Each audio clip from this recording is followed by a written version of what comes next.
man. She had pointy knees. Bulk looked. The new girl had been working for 14 days, wearing trousers every day. Today was the first time in skirts. Kinda short skirts, showing some thigh. Her legs were still tanned. Bulk, who sat behind her, whose view was her back, could only see one leg. He stared at her pointy knee, lightly resting against her left desk drawer. The sharp tendons in her knee, the hard calf muscle, and the taut string, her Achilles tendon.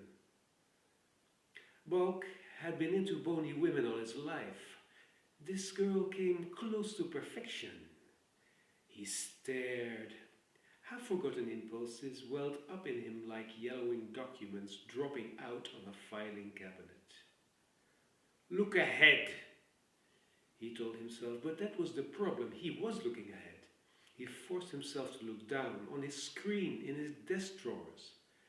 Then she would move her leg again, and he'd stare, hungrily.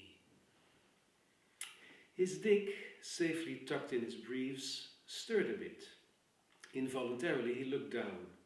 My God, he thought, Mister is turning in his grave.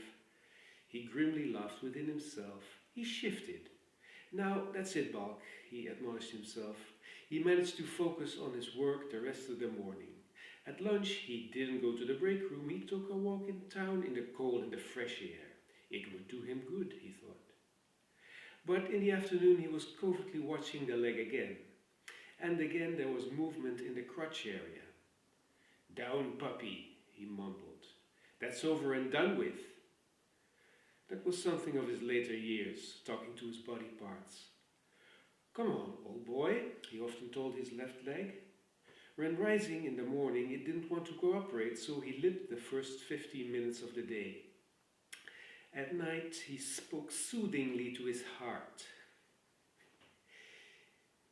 It weren't palpitations that awoke him, more the feeling of it being there, like a fat wallet in a back pocket.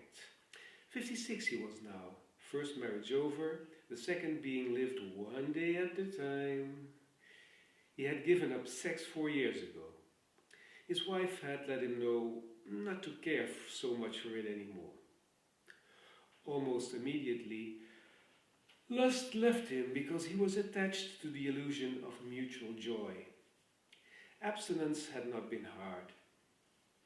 Just like when a child, he'd simply decided to stop sucking his thumb at his age, he had now quit with a sweeping gesture. His choice was to be an old man from now on, peaceful. That's why he was ashamed this afternoon. Sneaking looks at a young girl's leg like a dirty old man, it was unbearable. Suddenly he belonged to the kind of old man he usually held in deep contempt. A girl of the age to be his daughter, even possibly his granddaughter. It was despicable. Still, home. Before taking his nightly bath, he saw himself nude in the mirror. What do you want, man? He thought, looking in disgust. It almost made him sick. He'd never been well built, but in the mirror now it was beyond belief. His shoulder blades pointing out like a beetle's wing cases. The pencils he had for arms.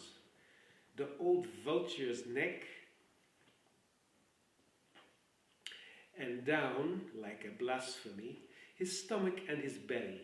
A monstrous tumor. An explosion of meat.